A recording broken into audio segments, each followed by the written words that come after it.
بسم الله الرحمن الرحيم. السلام عليكم ورحمة الله وبركاته. إن الحمد لله نحمده ونستعينه ونستغفره ونعوذ بالله من شرور أنفسنا ومن سيئات أعمالنا. من يهده الله فلا مضل له ومن يضلل فلا هادي له. وأشهد أن لا إله إلا الله وحده لا شريك له وأشهد أن محمدا عبده ورسوله. أما بعد أصدق الحديث كتاب الله وأحسن الهدي هدي محمد صلى الله عليه وسلم وشر الأمور محدثاتها وكل محدثة بدعة وكل بدعة ضلالة وكل ضلالة في النار. அன்பான சகோதரர்களே, இந்த நிகழ்ச்சியில்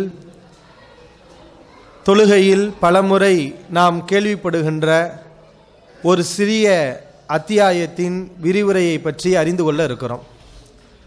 அந்த அத்தியாயம் சிறிய அத்தியாயமாக இருந்தாலும் அதில் சொல்லப்படுகின்ற கருத்துக்கள், அதில் அல்லாஹ் ரப்புல் ஆலமீன் கூறுகின்ற படிப்பினை மிக ஆழமான நாம் சிந்திக்க வேண்டிய ஒரு முக்கியமான விஷயம். அந்த அத்தியாயம் சூரத்துல் ஆதியாத். திருமறை குரானில் அல் ஆதியாத் என்று சொல்லப்படுகின்ற அத்தியாயத்தை பற்றிய விரிவுரையை நாம் அறிந்து கொள்கிறோம். இந்த விரிவுரைக்குள் செல்வதற்கு முன்னால் ஒரு விஷயத்தை நாம் கவனிக்க வேண்டும். இப்போது எல்லாரும் நல்லா சாப்பிட்ருப்போம். சாப்பிட்டோன்னே கொஞ்சம் சாஞ்சா நல்லா இருக்குமே என்ற உணவு பலருக்கு இருக்கும். பல பேர் அதை தேர்வு செய்தும் இருக்கிறீர்கள், பார்த்தாலே தெரியுது. இந்த நேரத்தில் இன்றைக்கி ஒரு நாள் நம்முடைய வசதிகளை எல்லாம் கொஞ்சம் ஒதுக்கி வைத்துவிட்டு மார்க்க விஷயத்திலே கொஞ்சம் கவனமாக இருக்க வேண்டும். நபி ஸல்லல்லாஹு அலைஹி வஸல்லம் அவர்கள் கூறியிருக்கிறார்கள், ஹுஜிபத்தில் ஜன்னத்து பில் மக்காரி ஹுஜிபத்தின் நாரு பி ஷஹவாத். நரகம் மனோ இச்சைகளால் திரையிடப்பட்டிருக்கிறது. நம்முடைய மனசில் எழக்கூடிய ஆசைகள், இன்பங்கள், அதற்கு நாம் கட்டுப்பட்டு விட்டால் நரகத்தில் விழுந்துவிடும். அந்த திரை அகன்றுவிடும், நரகத்தில் விழுந்து விடுவோம். ஹுஜிபத்தில் ஜன்னத்து பில் மக்காரி, சொர்க்கம் வெறுப்பிற்குரிய சில விஷயங்களால் திரையிடப்பட்டிருக்கிறது. கொஞ்சம் கஷ்டமாக தான் இருக்கும், கொஞ்சம் சிரமமாக தான் இருக்கும். ஆனால் அதை பொறுத்து கொண்டால் சொர்க்கத்துக்கும் நமக்கும் இடையில் உள்ள அந்த திரை அகன்றுவிடும், நாம் சொர்க்கத்தில் விழுந்து விடுவோம் என்று நபி ஸல்லல்லாஹு அலைஹி அவர்கள் கூறியிருக்கிறார்கள்.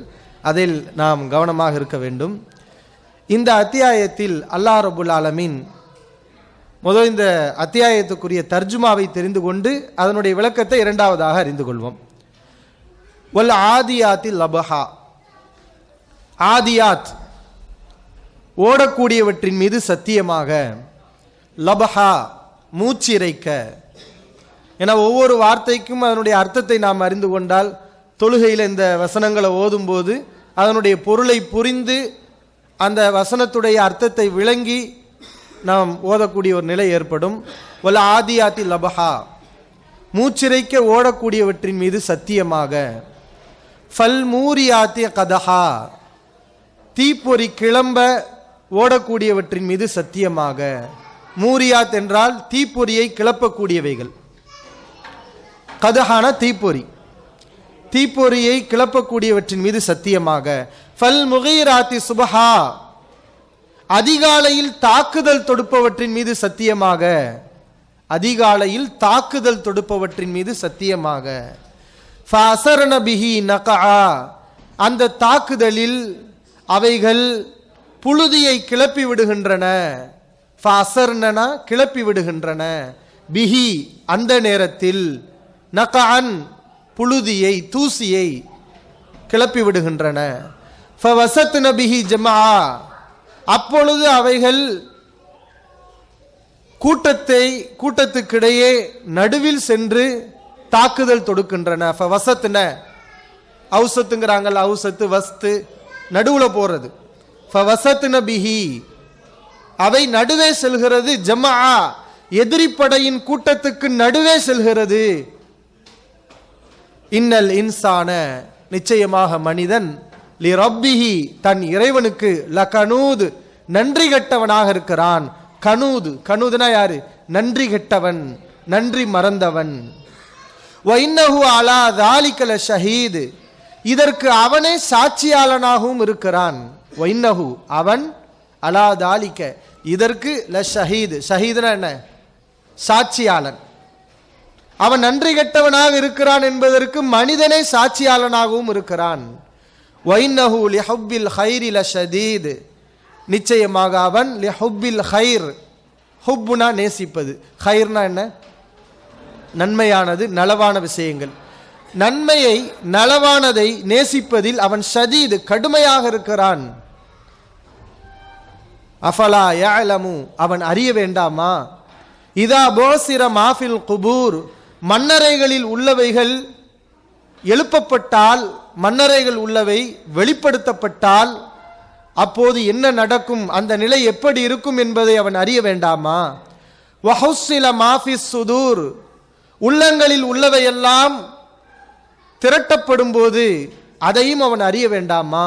அந்த நாளில் உள்ளங்களில் யார் யார் என்ன நினைத்தார், யார் யாருடைய மனசில் என்னென்ன செயல்கள் எண்ணங்கள் எல்லாம் உதித்தது, இதுவெல்லாம் திரட்டப்பட்டு நம்முடைய கண்களுக்கு முன்னால் தரப்படும். அதை நினைத்து பார்க்க வேண்டாமா? இன்ன ரப்பஹும் பிஹிம் யௌமஇதில் லஹபீர், நிச்சயமாக இன்ன ரப்பஹும், இந்த மக்களின் இறைவன், பிஹிம் அவர்களை, யௌமஇதின் அந்நாளில் லஹபீர் நன்கறிந்தவனாக இருக்கிறான் என்று அல்லாஹ் ரப்புல் ஆலமீன் இந்த வசனத்தில் குறிப்பிடுகிறார். இந்த சூரா ஒவ்வொரு வார்த்தைகளையும் பாருங்கள், அதில் நிறைய அர்த்தங்கள் அடங்கியிருக்கிறது. வல் ஆதியாத்தில் அபஹா, அல்லாஹ் ரப்புல் ஆலமீன் நமக்கு படிப்பினையை போதிப்பதற்காக அவனுடைய படைப்புகள் மீது சத்தியம் செய்து சொல்வான். ஆனால் நம்ம யார் மேலேயும் சத்தியம் செய்யக்கூடாது. யார் மேலே மட்டும்தான் சத்தியம் செய்யணும்? அல்லாஹ் மேலே மட்டும்தான் நம்ம சத்தியம் செய்யணும். ஏன்னா நம்ம சத்தியம் எதுக்கு செய்கிறோம்? ஒரு கருத்தை வலுப்படுத்துவதற்காக நம்ம சத்தியம் செய்கிறோம். அந்த கருத்து உண்மையானது, உறுதியானது என்பதை நம்ம தெரிவிக்கும் போது உலகத்திலேயே மிகப்பெரிய பொருள் மதிப்புள்ள யாரோ அவங்கள தான் நம்ம குறிப்பிடுறோம் இல்லையா?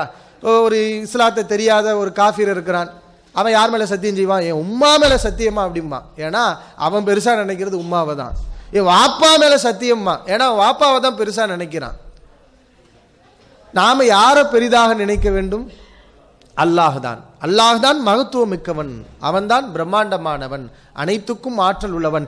அவனை விட பெரியது எதுவுமே இல்லை. அல்லாஹு அக்பர், அல்லாஹ் தான் மிகப்பெரியவன். அப்ப நம்ம ஒரு சில கருத்துக்களை சொல்லும் போது அதை உறுதிப்படுத்த நினைக்கிறோமா, சத்தியம் செய்ய நினைக்கிறோமா? மிகப்பெரியவனான, ஆற்றல் பொருந்தியவனான அல்லாஹ் ரப்புல் ஆலமீன் மீது மட்டும்தான் நாம் சத்தியம் செய்ய வேண்டும். இது நமக்கு ரசூலுல்லாஹி ஸல்லல்லாஹு அலைஹி அவர்கள் செய்த உபதேசம். நம்ம வேற யார் மேலேயும் சத்தியம் செய்யக்கூடாது. சூரியன் மேல சத்தியமா, சந்திரன் மேல சத்தியமா நம்ம செய்யக்கூடாது. ஆனா அல்லாஹ் ரப்புல் ஆலமீன் அவனுடைய படைப்புகள் மீது சத்தியம் செய்வான். வஷ்ஷம்சி வல்ஹாஹா, சூரியன் மீதும் அதனுடைய ஒளியின் மீதும் சத்தியமாக, வல் கமர் சந்திரன் மீது சத்தியமாக, இப்படி அல்லாஹ் ரப்புல் ஆலமீன் அவனுடைய படைப்புகள் மீது சத்தியம் செய்வான். அல்லாஹ் எதற்கு சத்தியம் செய்கிறான்?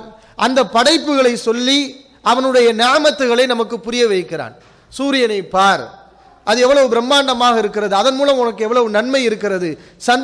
சந்திரனை பார், அது எவ்வளவு பிரம்மாண்டமாக இருக்கிறது, அதன் மூலம் உனக்கு என்ன நன்மை இருக்கிறது. இப்படி அல்லாஹ் ரப்புல் ஆலமீன் படைப்புகளை சொல்லி அதன் மூலம் நமக்கு கிடைக்கின்ற நன்மைகளையும் சொல்லி அல்லாஹ் போதனை செய்வான். அது அல்லாஹ் சத்தியம் செய்வான். அந்த அடிப்படையில் அல்லாஹ் நமக்கு போதனை செய்வதற்காக அல்லாஹ் சத்தியம் செய்யக்கூடிய ஒரு முக்கியமான படைப்பு தான் குதிரைகள். ஏன்னா அல்லாஹ் ஒரு படைப்பு மேலே சத்தியம் செய்யறானா அது சாதாரண படைப்பாக இருக்காது. அது மனிதனுக்கு ரொம்ப பயன் தரக்கூடிய, அதிலிருந்து மனிதன் பல படிப்பினைகளை பெறக்கூடிய ஒரு படைப்பாக இருக்கும். அதன் மீது தான் அல்லாஹ் சத்தியம் செய்வான். ஏதாவது அற்பமாக நம்மளாம் ஒரு சாதாரணமாக நினைக்கிற ஒரு பொருள் மேலே அல்லாஹ் சத்தியம் செய்கிறத பார்க்கவே முடியாது. அல்லாஹ்வுடைய சத்தியம் எல்லாம் பார்த்தீங்கன்னா வானம், பூமி, சந்திரன், சூரியன், பெரும்பெரும் படைப்புகள், பிரம்மாண்டமான படைப்புகள், அதை சொல்லி தான் அல்லாஹ் சத்தியம் செய்வான். அப்படி அல்லாஹ் சத்தியம் செய்யும் போது வல் ஆதியாத்தில் லபஹா, மூச்சிறைக்க ஓடக்கூடியவற்றின் மீது சத்தியமாக. இந்த வசனத்தில் பூரா குதிரைகளை பற்றி தான் அல்லாஹ் சொல்லுகிறான். அது குதிரை என்று தெளிவாக சொல்லாமல் அந்த குதிரையுடைய தன்மை என்னவோ சொன்னால் நம்ம குதிரை தான் விளங்கிக்கிறோம், வேற எதையுமே புரிய மாட்டோம். அந்த குதிரையுடைய தன்மைகளை எல்லாம் அல்லாஹ் சொல்லி நமக்கு ஒரு முக்கியமான படிப்பினையையும் இந்த அத்தியாயத்தில் அல்லாஹ் நமக்கு போதிக்கிறான். வல் ஆதியாத்தில் லபஹா, மூச்சிறைக்க ஓடக்கூடியவற்றின் மீது சத்தியமாக. மூச்சிறைக்க ஓடும் குதிரைகளை பார்த்தீங்கன்னா அது மூச்சிறைக்க ஓடுகிறது. ஃபல் மூரியாத்தி கதஹா, வேகமாக ஓடுகிறது. அந்த வேகம் எந்த அளவுக்கு இருக்கிறது? அந்த குதிரையுடைய காலிலே பட்டு தெறிக்கக்கூடிய அந்த கல்லில் இருந்து நெருப்பு வருகிறது. நெருப்புகளை மூட்டக்கூடிய அளவுக்கு அதிவேகமாக அந்த குதிரைகள் ஓடுகிறது. ஏன்னா இன்னைக்கு இன்ஜின் பல வகையான நவீன சாதனங்கள் அதனுடைய வேகத்தை எல்லாம் ஹார்ஸ் பவர் அப்படிதானே சொல்றாங்க. குதிரை வேகம், மனிதன் பயன்படுத்துகின்ற கால்நடைகளில் அதிவேகத்தோடு ஓடக்கூடிய உயிரினம் குதிரை. அதனுடைய வேகத்தில் ஓடும்போது அதில் காலில் கல் பட்டு அந்த கல் ஒன்றோடு ஒன்று மோதி அதிலிருந்து நெருப்புகள் வருகின்ற அளவுக்கு அதனுடைய வேகம் இருக்கிறது. அந்த அளவுக்கு நெருப்பு தெறிக்கிற அளவுக்கு அந்த குதிரைகள் ஓடுகிறது. அவற்றின் மீது சத்தியமாக. ஃபல் முகீராத்தி சுபஹா, அதிகாலையில் தாக்குதல் தொடுக்கக்கூடியவற்றின் மீது சத்தியமாக. அதிகாலை நேரத்தில் ரசூலுல்லாஹி ஸல்லல்லாஹு அலைஹி வஸல்லம் அவர்கள் பெரும்பாலும் அதிகாலையில் தான் தாக்குதல் தொடுப்பாங்க. ஒரு ஊருக்கு போருக்குன்னு போகிறாங்க, இந்த இரவு நேரத்தில் போய் சண்டை போடுற ரசூல் ஸல்லல்லாஹு அலைஹி வஸல்லம் விரும்ப மாட்டாங்க. இரவு நேரத்தில் போகவே மாட்டாங்க. அதிகாலை நேரத்தை தேர்வு செய்வார்கள். பாங்கு சப்தம் கேட்டால் அந்த ஊருக்கு தாக்குதல் தொடுக்க மாட்டார்கள். முஸ்லிம்கள் இருக்கிறார்கள், பாங்கு சத்தம் எதுவும் கேட்கவில்லை, அங்கே தொழுகை இல்லை, இபாதத்துடைய வாடையே இல்லை, குஃபார்கள் இருக்கிறார்கள், இஸ்லாத்துக்கு கட்டுப்பட மறுக்கிறார்கள், அவர்களால் பல தீமைகள் இருக்கிறது, அப்போது தாக்குதல் தொடுப்பார்கள். அந்த குதிரைகள் அதிகாலை நேரத்தில் தாக்குதல் தொடுக்கிறது, போர்க்களத்துக்கு செல்கிறது. ஏன் அல்லாஹ் அதிகாலையை சொல்லணும்? இங்க அதிகாலை ரசூல் ஸல்லல்லாஹு அலைஹி வஸல்லம் அதை தேர்வு செஞ்சதுக்கு ஒரு முக்கிய காரணம் இருக்கிறது. ஏன்னா அதிகாலை நேரத்தில் தான் எதிரிகள் ரொம்ப பலகீனமாக இருப்பாங்க இல்லையா? நல்ல தூங்கி எந்திரிச்சு அந்த சோர்வு போடுறதுக்கே ஒரு 3 மணி நேரம் ஆகும் இல்லையா? அந்த தூக்க கலக்கம் இருப்போம் போல, தூக்க கலக்கத்தில் நம்ம என்ன செய்வோம் நமக்கே தெரியாது. அந்த அளவுக்கு ஒரு சோம்பலாகவும் ஒரு அசதியாகவும் இருக்கும் அந்த அதிகாலை நேரம். அந்த நேரத்தில் தாக்குதல் தொடுத்தால் எதிரிகளை வெற்றி கொள்ளலாம் இலகுவாக. இந்த குதிரைகள் அந்த அதிகாலை என்று கூட பார்க்காமல் தன்னுடைய எஜமான் சொல்லிவிட்டார், தன்னுடைய எஜமான் தனக்கு உத்தரவிட்டு விட்டார் என்பதற்காக அந்த அதிகாலை நேரத்திலும் அது எதிரிகளை நோக்கி பாய்ந்து செல்கிறது, வேகமாக செல்கிறது, மூச்சிறைக்க ஓடுகிறது. இது குதிரையுடைய சுபாவம், குதிரையுடைய இயல்பு. ஃபஅஸர்ன பிஹி நகஆ, அந்த தாக்குதலில் புழுதியையும் அவை கிளப்பி விடுகிறது. போர்க்களத்தில் குதிரை செல்கிறது, சண்டை நடக்கிறது, புழுதி கிளம்புகிறது. இந்த புழுதியை கண்டு அந்த குதிரை பயந்து ஓடி விடுமா?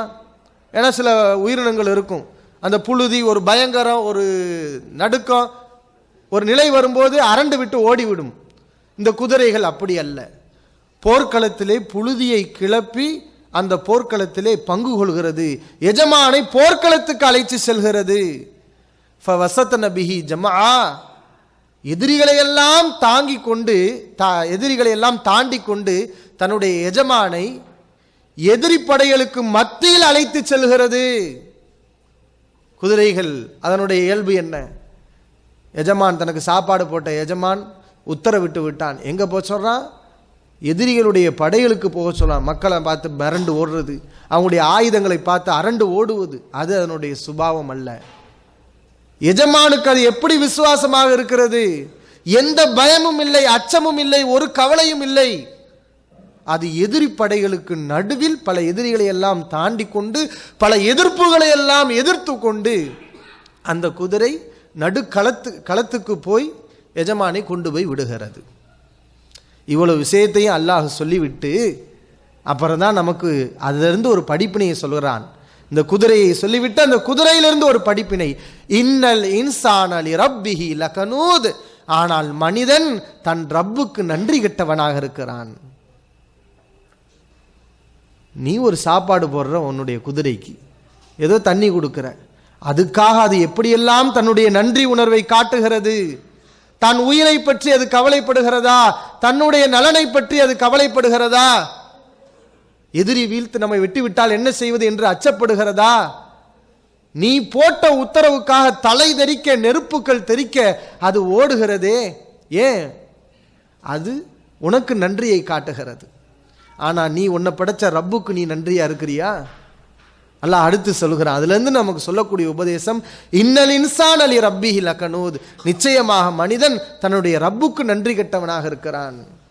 அந்த குதிரைக்கு இருக்கக்கூடிய விசுவாசம், அந்த குதிரைக்கு இருக்கக்கூடிய நன்றி உணர்வு அல்லாஹ்வுடைய விஷயத்தில் உங்களுக்கு ஏன் இல்லை? மனிதன் நன்றி கெட்டவனாகத்தான் இருக்கிறான். அல்லாஹ் தான் உனக்கு உணவளிக்கிறான். அவன் தான் இந்த வானத்தையும் பூமியையும் உன்னையும் படைத்திருக்கிறான். அவனுடைய நாமத்தால் தான் இந்த உலகத்தில் நீ சொகுசாக இருக்கிறாய். அந்த எஜமானுக்கு நீ எப்படி கட்டுப்பட்டு நடக்கிறாய்? அந்த எஜமானுடைய உத்தரவுக்கு நீ எப்படி கீழ்படுகிறாய்? நன்றி உணர்வு இருக்கிறதா? நன்றி உணர்வுக்குத்தான் குதிரை நமக்கு முன்னுதாரணம். பொதுவாக சொல்லுவாங்க, நன்றின்னு சொல்லிட்டாலே பல பேருக்கு நாய் தான் ஞாபகத்துக்கு வரும். ஏன்னா நம்ம ஊரில் நாய் தான் நன்றி உணர்வுக்கு சொல்லியிருக்காங்க. அல்ல, நாயெல்லாம் சொல்லலை, குதிரையை தான் சொல்லியிருக்கிறான். ஏன்னா நாய் பயங்கரமாக நடிக்கும். எங்கள் வீட்டு பக்கம் ஒரு நாய் இருந்துச்சு. என்னன்னா, பக்கத்து வீட்டுக்காரர் வளர்த்தார். அது எஜமான் இருக்கும்போது தான் நம்மளை பார்த்து குலைக்கும். அந்த நாய்க்கு சேட்டையை பற்றியெல்லாம், எஜமான் இருக்கும்போது நம்மளை குலைக்கிறது என்ன, நம்ம பக்கத்தில் வந்து கடிக்கிற மாதிரி ஆக்ஷன் பண்ணுறது என்ன, எல்லாம் பயங்கரமாக இருக்கும். எஜமான் போயிட்டான்னு வைங்களேன், நம்மளை பார்த்து பயந்து அந்த பக்கம் ஓடி போய் கம்முன்னு நிற்கும். இது நாயுடைய குணம். அதனுடைய நன்றி அப்படி இருக்குது. சில நேரங்களில் வெறி வந்துச்சுன்னா எஜமானையே பதம் பார்த்துரும் இல்லையா? ஆனால் அல்லாஹ் ரப்புல் ஆலமீன் இந்த குதிரையை சொல்கிறான். உண்மையில் அதனுடைய நன்றி பயங்கரம். தன்னோட உயிரையே அடமான வைத்துக்கொண்டு தன்னுடைய எதிர்காலத்தை பற்றி கவலைப்படாம அது எந்த அளவுக்கு வேகமாக செல்கிறது. இதிலிருந்து அல்லாஹ் நமக்கு ஒரு உபதேசம் சொல்லுகிறான். அல்லாஹ்வுக்கு நீ அந்த மாதிரி நன்றி உணர்வோடு இருக்கணும். அல்லாஹ்வுடைய நேமத்துகளை அனுபவிக்கிறாய், அல்லாஹ்வுடைய பாக்கியங்களை சுவைக்கிறாய். அல்லாஹ்வுக்கு நீ அப்படி நன்றி உணர்வோடு இருக்கணும். நன்றி உணர்வு எப்போ வரும்? நல்ல சொகுசா இருந்து கொண்டு எந்த ஆபத்தும் இல்லாதப்ப அல்லாஹ் அல்லாஹ் அல்லாஹ் என்று சொன்னால் இதுக்கு பேர் நன்றி உணர்வா? இதுக்கு பேர் நன்றி உணர்வு. நன்றி உணர்வே எப்போது வெளிப்படும்? அல்லாஹ்வின் மீது ஆழமாக நம்பிக்கை வைத்திருக்கிறாய், அல்லாஹ்வுக்கு நீ நன்றியோடு இருக்கிறாய்ங்கிறது எப்போ வெளிப்படும்? அந்த ஈமானை சோதிக்கக்கூடிய, நம்முடைய ஈமானை பதம் பார்க்கக்கூடிய சில சந்தர்ப்பங்கள் நம்முடைய வாழ்க்கையில் ஏற்படும். அல்லாஹ் சொன்னது உனக்கு வேணுமா, சொகுசு உனக்கு வேணுமா? இப்படி ஒரு கட்டம் எல்லாருடைய வாழ்க்கையிலும் உண்டு. பெரும்பாலும் வராது, எப்பயாவது ஒரு சில சந்தர்ப்பங்களில் அல்லாஹ் நமக்கு அந்த நிலையை ஏற்படுத்துவான். அல்லாஹ் சொன்னதுக்கு உனக்கு வேணுமா, காசு வேணுமா? அல்லாஹ் சொன்ன உத்தரவு வேணுமா, உனக்கு துனியாவில் சொகுசு வேணுமா? இப்படி ஏதாவது சந்தர்ப்பங்கள் வரும். அந்த நேரத்தில் எனக்கு சொகுசு வேணும்னு போயிட்டோம்னா அல்லாஹ்வுக்கு நம்ம நன்றி இல்லை அர்த்தம். ஒரு குதிரைக்குள்ள நன்றி கூட நமக்கு இல்லை. குறிப்பா அல்லாஹ் இங்க சொல்ல வர விஷயமே என்ன தெரியுமா? ஜிஹாத் விஷயத்தை அல்லாஹ் சொல்லுகிறான்.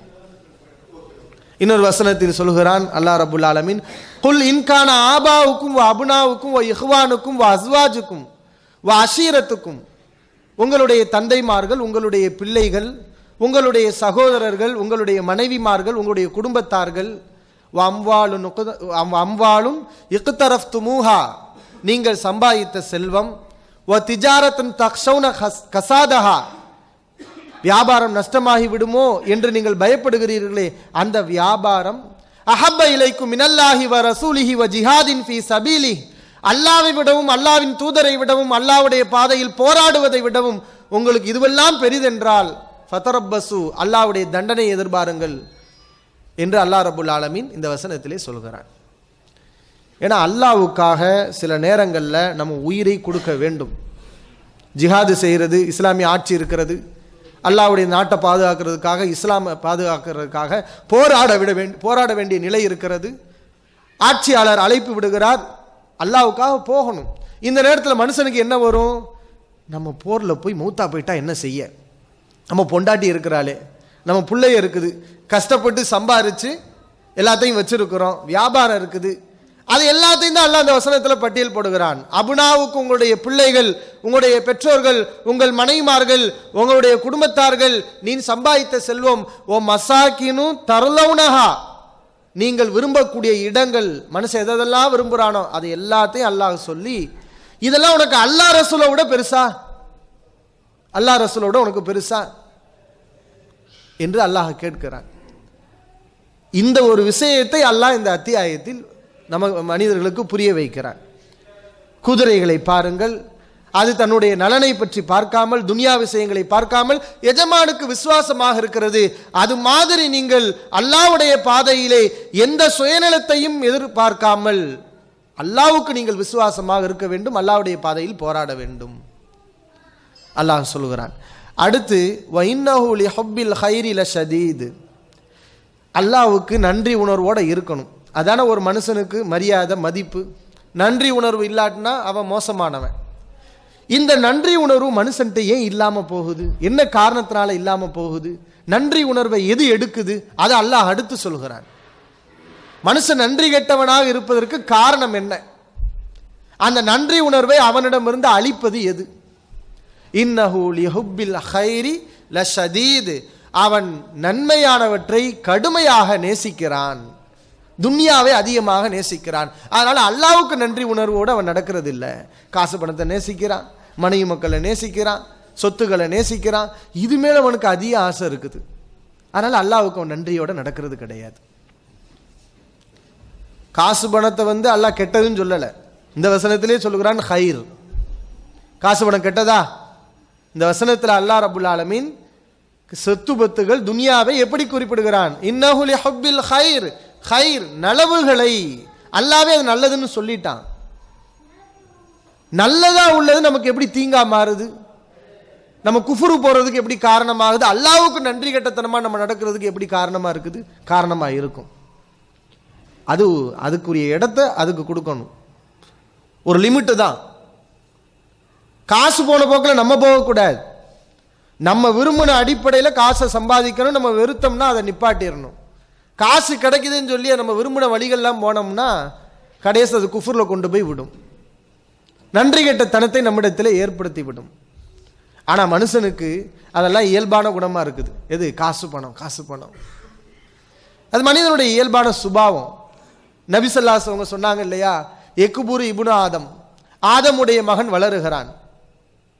எக்புர் மாஹு இஸ்னானி, அவனோட சேர்ந்து ரெண்டும் சேர்ந்து வளருது. அவன் வளரும்போது அவனோட சேர்ந்து இன்னும் ரெண்டும் சேர்ந்து வளருது. அது என்ன? ஹுப்புல் மால் ஒ தூளுல் அமுர், இன்னும் வாழணும். 60 வயசு வாழ்ந்தாலும் இன்னும் வாழணும். மௌத்து காலத்தில் கிடப்பான், அவன்கிட்ட போய் கேட்டாலும் இன்னும் வாழணும். வாழணுங்கிற ஆசையும் அவனோட வளர்ந்து கொண்டே இருக்கிறது. இன்னொன்று ஹுப்புல் மால், பொருளாசை. பாருங்க, நம்ம நாட்டில் பார்க்குறோம்ல, கோடி கோடியா பணம் வச்சிருப்பான். அவன் போய் அவனுடைய 10 தலைமுறை உட்காந்தே திங்கலாம். அந்த அளவுக்கு பணத்தை சேமிச்சு வச்சிருப்பான். ஆனால் அவனுக்கு பணத்தாசை அடங்குமா? அவன் தான் அம்புட்டு அநியாயத்தையும் செய்கிறவனா இருப்பான். அக்கிரமா, அவ்வளவு அநியாயம், அவ்வளவு கொலை, இந்த காசு பணத்துக்காக அவ்வளவு பாவங்களையும் செய்வான். ஏன்னா ஹுப்புல் மால் அது அப்படி வளர்ந்துக்கிட்டே இருக்கும். அதுக்கு எல்லையே கிடையாது. நபி ஸல்லல்லாஹு அலைஹி வஸல்லம் மனிதனுடைய இந்த பேராசையை இன்னொரு உதாரணத்தை சொல்லி புரிய வச்சாங்க. லவ் அன்ன இப்னு ஆதம் உத்திய வாதிய மில்அம் மின் தஹபின், ஆதமுடைய மகனுக்கு தங்கத்தாலான ஒரு ஓடையை கொடுத்தால், என்ன தங்கத்தாலான ஓடை, மலை அப்படி தங்க மலையா இருக்குது. அவன் தான் உலகத்திலே பெரிய பணக்காரன் இல்லையா? தங்கம் எப்படி எடுக்கிறாங்க? நிறைய முயற்சி செஞ்சு மண்ணுகளை நிறைய கொட்டி அதில் கொஞ்சம் கொஞ்சம் வரும். இந்த கொஞ்சம் கொஞ்சமாக சேர்த்து தான் தங்கத்தை எடுக்கிறாங்க. ஆதமுடைய மகனுக்கு தங்க மலையே தரப்படுகிறது, தங்க ஓடையே தரப்படுகிறது. அப்படின்னா உலகத்தில் அவன் தான் பணக்காரன். அவனுக்கு எல்லாமே கிடைச்சி போச்சு. இப்போ போதுங்கிற மனசு வருமா? திருப்தி வருமா? அஹப்ப இலஹி சானியன், இன்னும் ரெண்டாவது ஒன்று வேணும்னு ஆசைப்படுவான். ரெண்டாவது வச்சு என்னத்தை செய்ய போற? ரெண்டாவது வேணும். சரி, ரெண்டாவதையும் கொடுத்தா அப்போதாவது அவன் நப்சு அடங்குமா? ஹவானஸ் அடங்குமா? அஹப்ப இலஹி சாலிச, மூணாவது ஒன்று வேணும்பா. எவ்வளவு கொடுத்தாலும் அடங்காது. அடங்குவான். எப்போ அடங்குவான்? லா யசுத்து ஜௌஃப இப்னி ஆதம் இல்ல துராப், மண்ணு தான் அவனுடைய வயிற்றை அடைக்கும், வாயை அடைக்கும். மௌத்தா போற வரைக்கும் காசு காசு காசு தான்.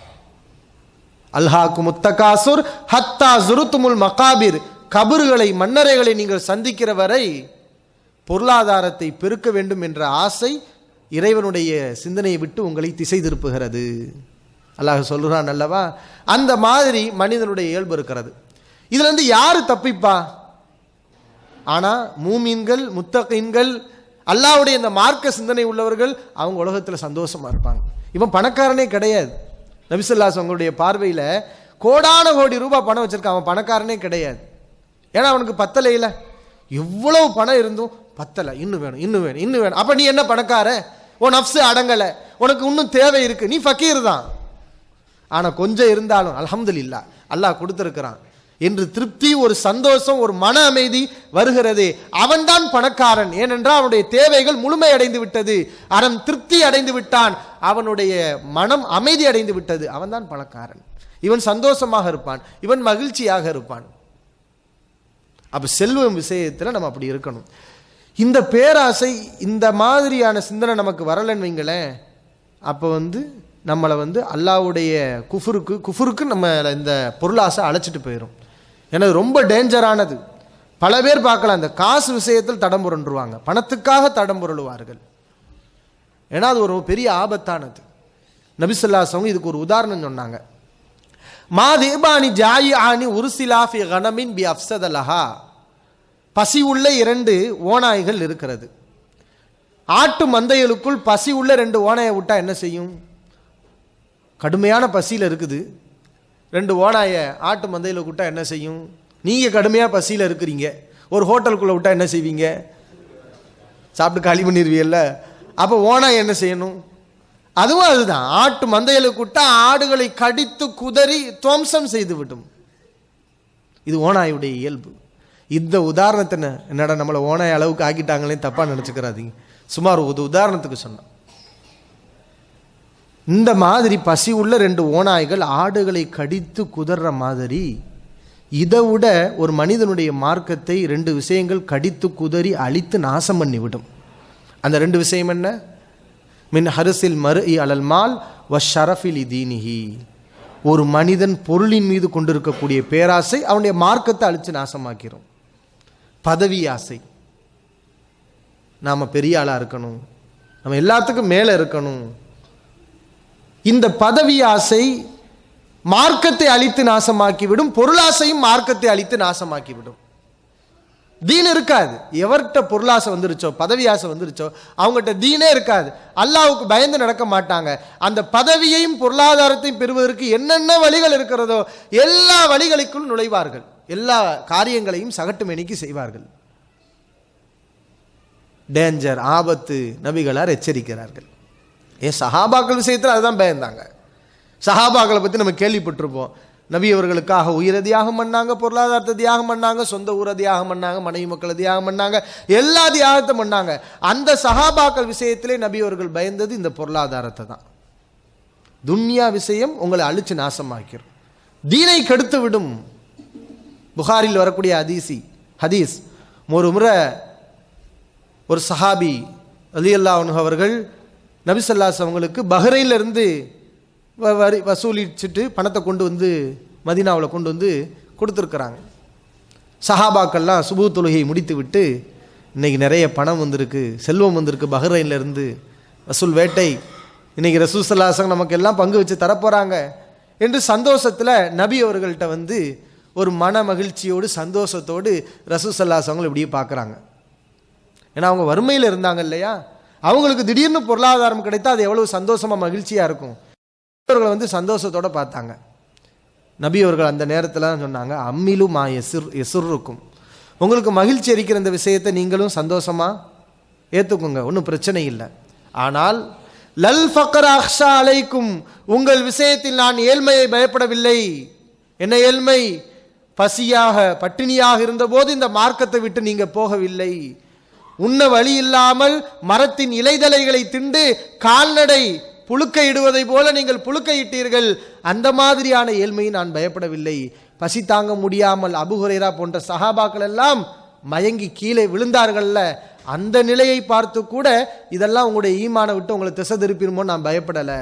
வலாக்கின் அக்ஷா அலைக்கும் அன் துபுசத்த அலைக்கும் துன்யா, ஆனா இந்த துன்யா உங்களுக்கு வாரி தரப்பட்டு ஃபதனாஃபசுஹா கமா தனாஃபசுஹா, உங்களுக்கு முன்னால் உள்ளவர்கள் எப்படி இந்த துன்யாவை பெறுவதற்காக போட்டி போட்டு வெறி கொண்டு அலைந்தார்களோ அது மாதிரி இந்த துன்யா விஷயத்தில் ஒருவருக்கு ஒருவர் போட்டி போட்டு துஹுலிக்கும் கமா அஹலக்கத்துஹும், அவர்களை இந்த துன்யா அழித்ததை போல உங்களையும் அழித்து விடுமோ என்றுதான் நான் பயப்படுகிறேன். ஒரு மனுஷன் ஏழ்மையில கூட கரெக்டாக இருந்துருவான், ஆனால் செல்வ செழிப்பு துனியா சோகங்கள் இதெல்லாம் வந்துருச்சுன்னா இதில் தடம் பொருளாதவங்க கூட அதில் தடம் புரண்டு விடுவான் என்பதை நபி ஸல்லல்லாஹு அலைஹி அவர்கள் எச்சரித்திருக்கிறார்கள். இன்னைக்கு நிறைய பேர் அல்லாஹ்வுக்கு நன்றி கெட்டத்தனமாக நடக்கிறதுக்கு காரணமே இதுவாகத்தான் இருக்கிறது. அப்போ அந்த நன்றியை நாம் எப்போது வெளிப்படுத்த வேண்டும்? சில கட்டங்கள் இருக்கிறது, அந்த கட்டங்களில் தான் நாம் அல்லாஹ்வுக்கு நன்றியை வெளிப்படுத்த வேண்டும். அல்லாஹ் ரப்புல் ஆலமீன் நம்மளை சோதிப்பான். துனியாவை நீ எந்த அளவுக்கு வச்சிருக்கிற? ரசூல் ஸல்லல்லாஹு அலைஹி வஸல்லம் அதுக்கு அழகான உதாரணமும் சொல்கிறாங்க. என்ன உதாரணம் பாருங்களேன், இன்னைக்கு எல்லாருக்கும் சொல்லப்பட வேண்டிய ஒரு உதாரணம் தான். புகாரில் இடம்பெற்றிருக்கிறது. நபி ஸல்லல்லாஹு அலைஹி வஸல்லம் சொல்கிறாங்க, இன்ன குல்லமா இன்பித்து ரபிஉ யக்துல் ஹபதன். வசந்த காலத்தில் பாலைவனத்தில் அங்கங்கே செடி கொடிகள்லாம் முளைக்கும். இந்த காஞ்சு போன இந்த பிராணி ஒட்டகம் இதெல்லாம் வெயில் காலத்தில் சாப்பிட ஒன்றும் இல்லாமல் அப்பப்போ கொஞ்சம் கொஞ்சம் கிடச்சிருக்கும். அதை சாப்பிட்டுட்டு பஞ்சத்திலையும் பசிலையும் வாடி அந்த ஒட்டகம் திடீர்னு இந்த பசுமையான காலத்தில் வசந்த காலத்தில் செடி கொடிகள் முளைக்கும். தனக்கு தீனி கிடச்சோனையுமே என்ன செய்யும்? முளைக்கிறது எல்லாத்தையும் சாப்பிடும். அளவில்லாமல் கணக்கில்லாமல் சாப்பிடும்.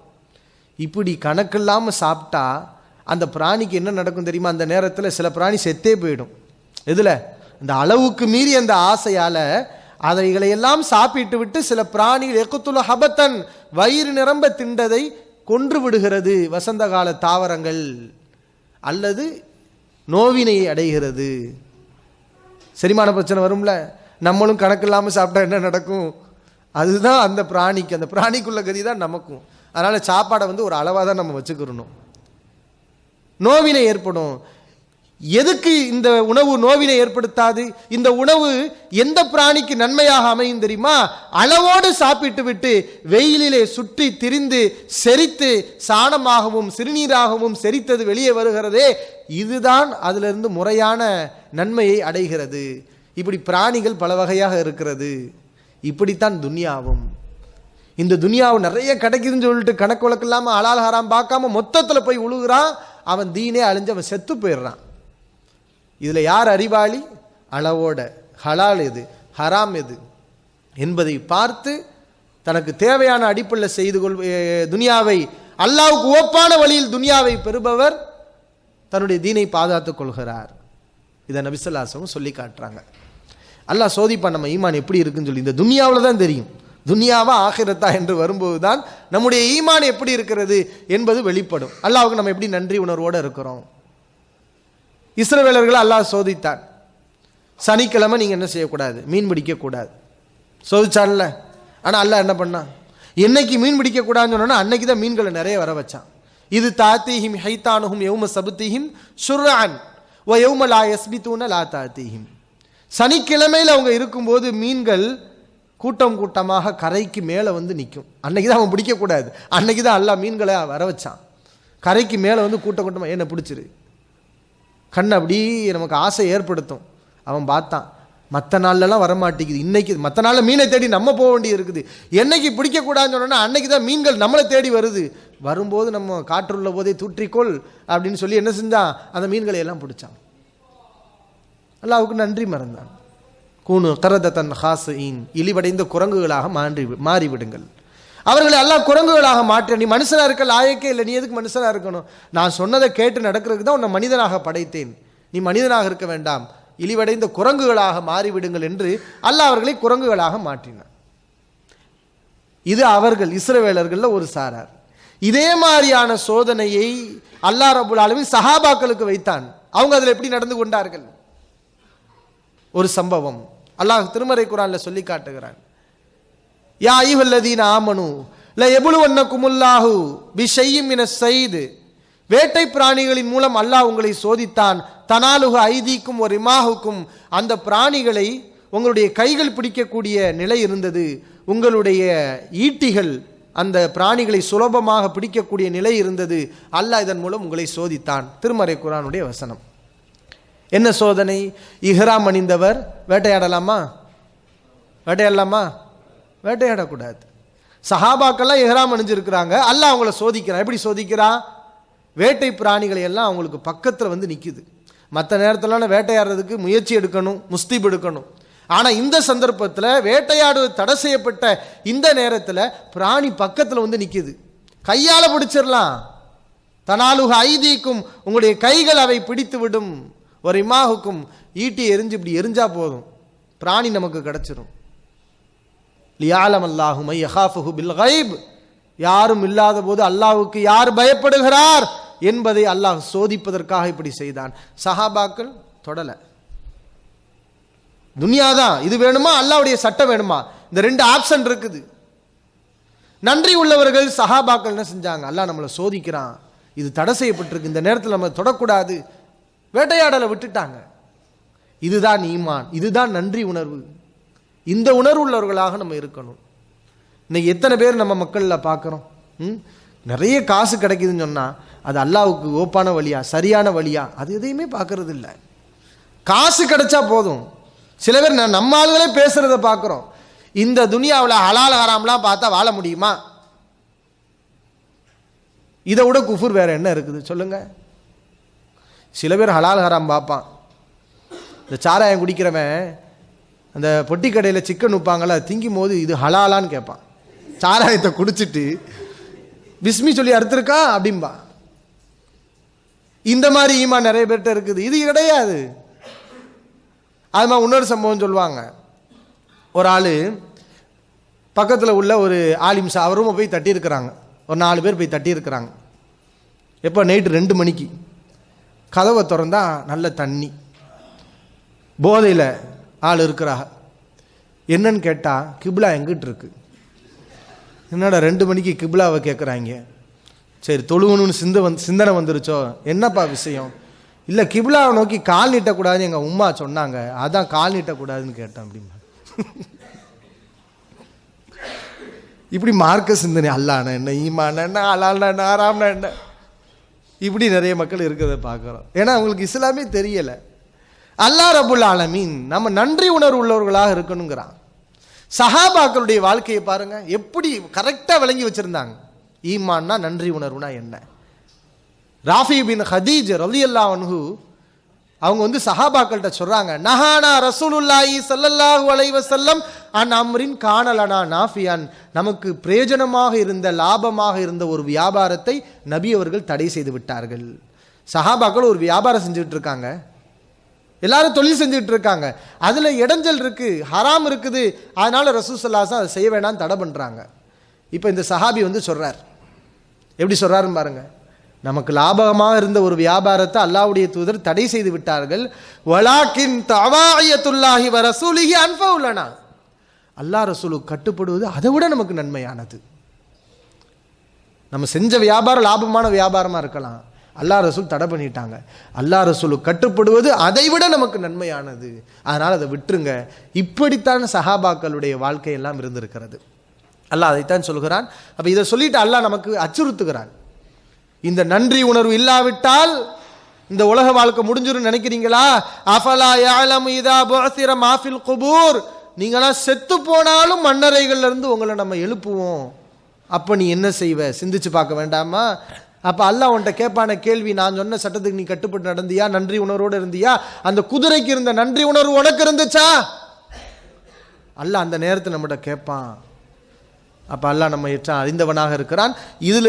இதுதான் இந்த சூராவுடைய படிப்பினை. இந்த அத்தியாயத்தை அல்லாஹ் ரப்புல் ஆலமீன் நமக்கு செய்யக்கூடிய உபதேசம், அல்லாஹ்வுடைய சட்டதிட்டங்களுக்கு கட்டுப்பட்டு அல்லாஹ்வுடைய விருப்பத்தை மட்டுமே நம்ம கவனித்து அதற்காக நாம் முழு முயற்சி செய்ய வேண்டும், பாடுபட வேண்டும்.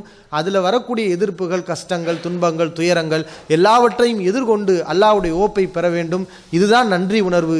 இதற்கு மாற்றமாக நாம் நம்முடைய சுயநலத்தை, இந்த துனியாவுடைய இன்பங்களை பார்த்து நாம் நடந்து கொண்டால் அது நன்றி கெட்ட உணர்வு என்பதை அல்லாஹ் சொல்கிறான். எல்லாம் உள்ள இறைவன் நம்மை நன்றி உள்ள மக்களாக ஆக்கி அருள் புரிவானாக. வாஹிரு தாவானா அல்ஹம்துலில்லாஹி ரப்பில் ஆலமீன். அஸ்ஸலாமு அலைக்கும்.